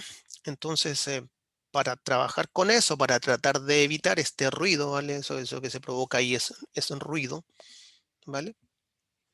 Las clasificaciones se tienen que postprocesar, ¿cierto? O tratar de disminuir un poco ese ruido. Y para tratar esos ruidos, pues lo que se hace son filtrar estas clasificaciones, ¿ya? Y ahí tenemos dos tipos de filtro. Tenemos unos de paso bajo y unos de paso alto. Y los que vamos a generalmente a utilizar nosotros acá en las clasificaciones píxeles a píxel son los filtros de paso bajo o de bajas frecuencias, ¿ya? Son aquellos filtros entonces que solamente dejan pasar o solamente mantienen las frecuencias bajas. ¿Qué son estas frecuencias bajas? Son los elementos más comunes que ocupan una mayor superficie en la imagen, pues esos son los elementos que se van a quedar y eliminan entonces las altas frecuencias, que son aquellos elementos esporádicos y menos frecuentes, ¿vale? Entonces, si vemos lo que hay antes de la suavización y después de la suavización, lo que estamos haciendo aquí entonces es justamente eliminar aquellos píxeles aislados, ¿cierto? Que quedan en una categoría y que naturalmente no pasaría, ¿vale? Y esto se hace entonces a través de la aplicación de estos filtros de bajas frecuencias, o también lo pueden encontrar como filtros de paso bajo. Y estos filtros de paso bajo pues se hacen a partir de matrices de ventanas móviles que van recorriendo la imagen. Lo que tenemos acá entonces es una representación matricial de los valores de la imagen. Esto que está aquí son las filas, esto que está aquí son las columnas de la imagen y esto que está acá pues son los valores de las categorías ya de clasificación.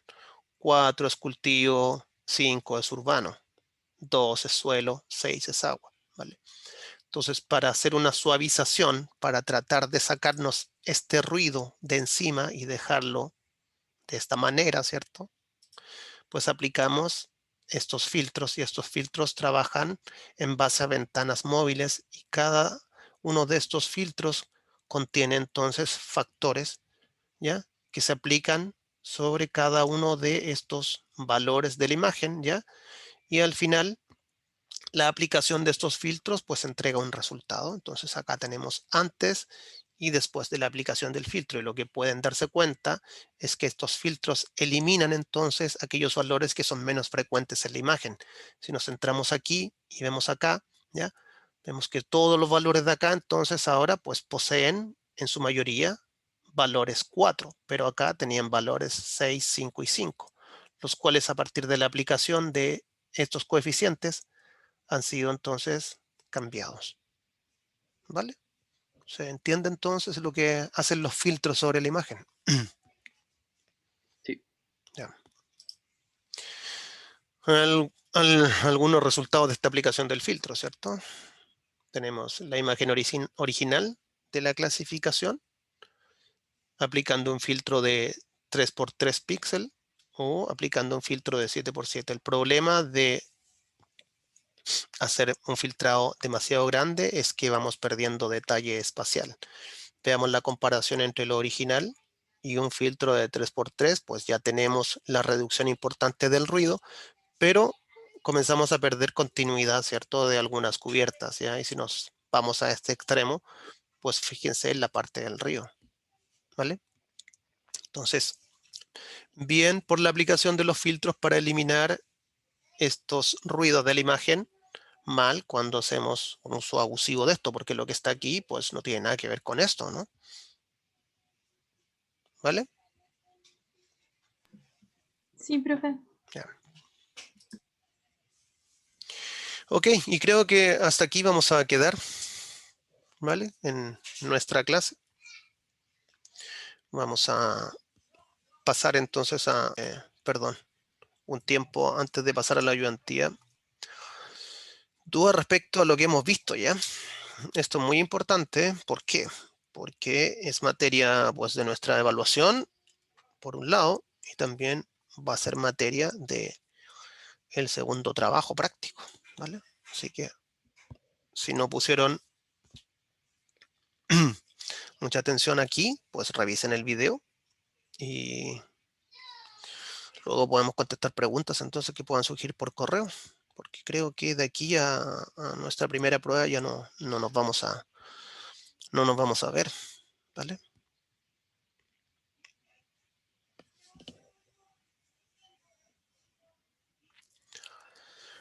Así que, pues, no sé, Nicole, o si está por ahí también Julián, Hola, profe, sí. ¿cómo vamos con nuestra ayudantía? Bien, hemos resolvido hartas dudas ya por otros medios, así que vamos a ver si alguien más quiere solucionar algo específicamente ahora. Ok, pues dejémoslo aquí entonces. Como siempre, pues tengo que ver este tema de dejar a alguien a cargo de esto. ¿Dejo a Nicole o a Julián? A mí nomás, A Ya. Julio, ¿no? Julio. ¿sí? Ya. Sí. Dale, Julio. No hay problema. Ok, entonces antes de despedirme, duda respecto a lo que vimos hoy de la clase, de lo que es la primera parte de clasificación, ya no tenemos que ver la otra parte, ¿cierto? Y bueno, faltan todavía algunas etapas más de la clasificación, pero lo de ahora era importante que lo entendieran porque justamente va de las áreas de entrenamiento y es de lo que vamos. Bueno, primero porque es la parte más importante de la clasificación y segundo porque se trata justamente de ese tema, el trabajo práctico 2, ¿ya? Así que dudas antes de finalizar,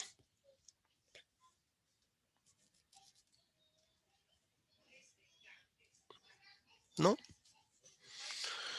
Ok, ya entonces por correo o por el un servidor de Discord que montó entonces Nicole con Julián.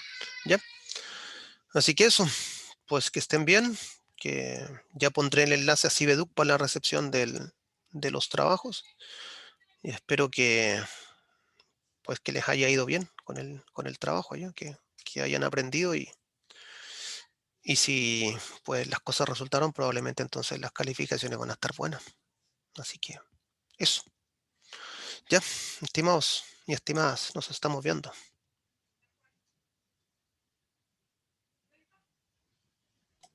Ya, profe. Vale, Chao, profe, que le vaya bien. listo. Chao, chao. Gracias. Chao, profe.